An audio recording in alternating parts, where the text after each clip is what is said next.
I'm standing in the pre-Columbian galleries in the Metropolitan Museum of Art with Sarahh Scher, an expert in the ancient Moche culture. This is a culture that existed in what is now Peru, that produced some of the most exceptional gold work and ceramics that have been found in the Americas. They were absolute masters at creating both ceramic and metal objects. Their metallurgy was incredibly sophisticated. We see the use of hammering, soldering.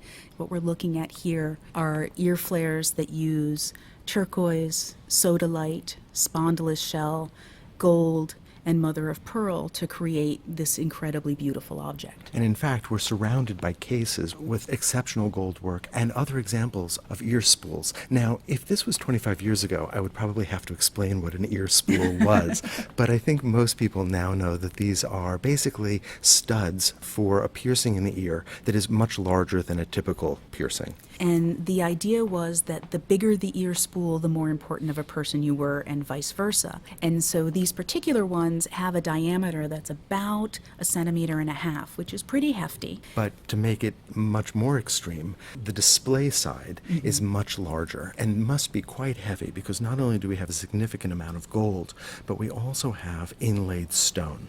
They are very heavy, and they would have been counterbalanced partially by the fact that the shaft in the back is so long.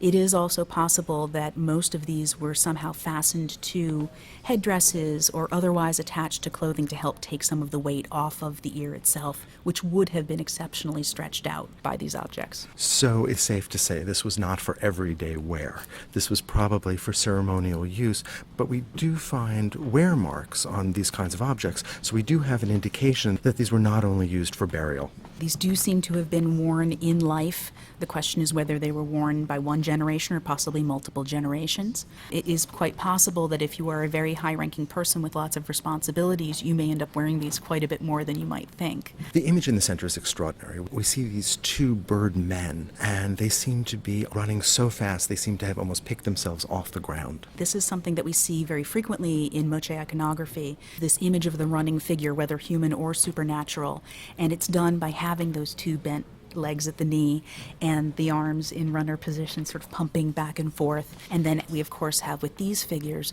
the wings on their backs that seem to add to that sense of swiftness. And faces that show beaks and eyes that are made in gold but are clearly the faces of birds. Whether or not they're masks or these are representations of mythological figures is unclear. You can make out that the headpiece is tied on under the chin. Yes, that's very common in Moche art, is that the building blocks of these headdresses are actually shown and that you can see how they're fastened onto heads. Now, it's quite true that we don't really know whether these are meant to be representations of mythological creatures who wear the same kinds of hats that people wear, or that they are meant to be representations of humans who are wearing masks as ritual runners. Either way, the iconography of running while holding this bag in one hand, and that's what that very simplified shape is. It's a bag that's gathered up with the top pieces sticking out at the top of the hand.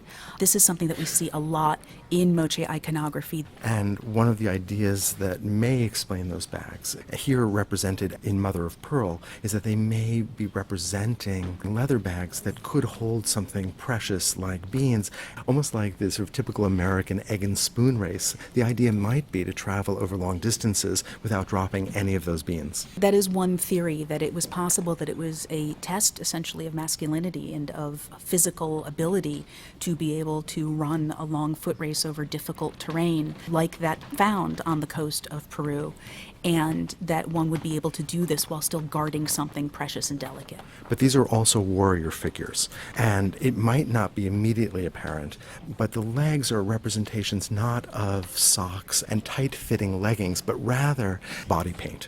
And we know that mostly because of ceramic representations that are a little bit more detailed. The bottom parts of the legs are represented in sodalite, which is a purplish blue mineral, and then we can see at the knees there are these darker patches of turquoise.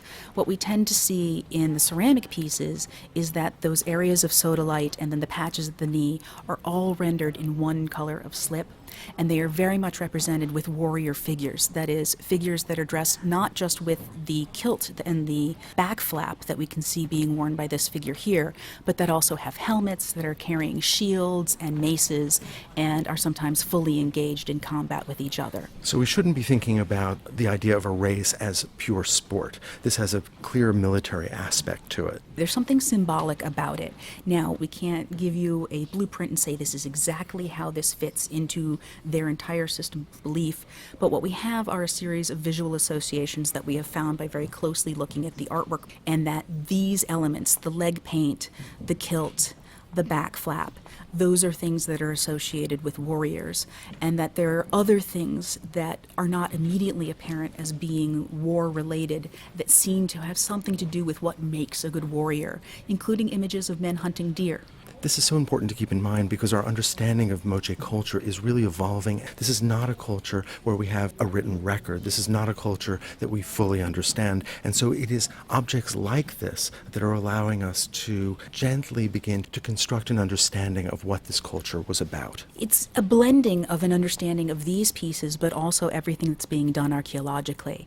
The Moche are a really great example of archaeology as science. We are seeing people revising old hypotheses, putting forth new ones, using new technology, and turning that into a much more sophisticated understanding of how people lived. So we can take that process and look at these ear flares and begin to understand a little bit more about these people. For example, the shell that makes up the kilt and that makes up the cuffs comes from the west coast of Ecuador, at some distance from where the Moche lived. The turquoise and the sodalite is coming from a distant place, and so we see evidence of trade routes, and perhaps we see evidence of a kind of dominance of the Moche to be able to require the importation of this kind of material. It certainly is a representation of the ability of the elites of the Moche, at the very least, to command the results of these trade routes, to have things that they could trade in exchange for these things, but also to command the manpower to bring these materials together and to create these objects that represent the status of the people at the top of the social hierarchy. Standing even here now in the Metropolitan Museum of Art, the status of the individual that wore these is very clear. Absolutely.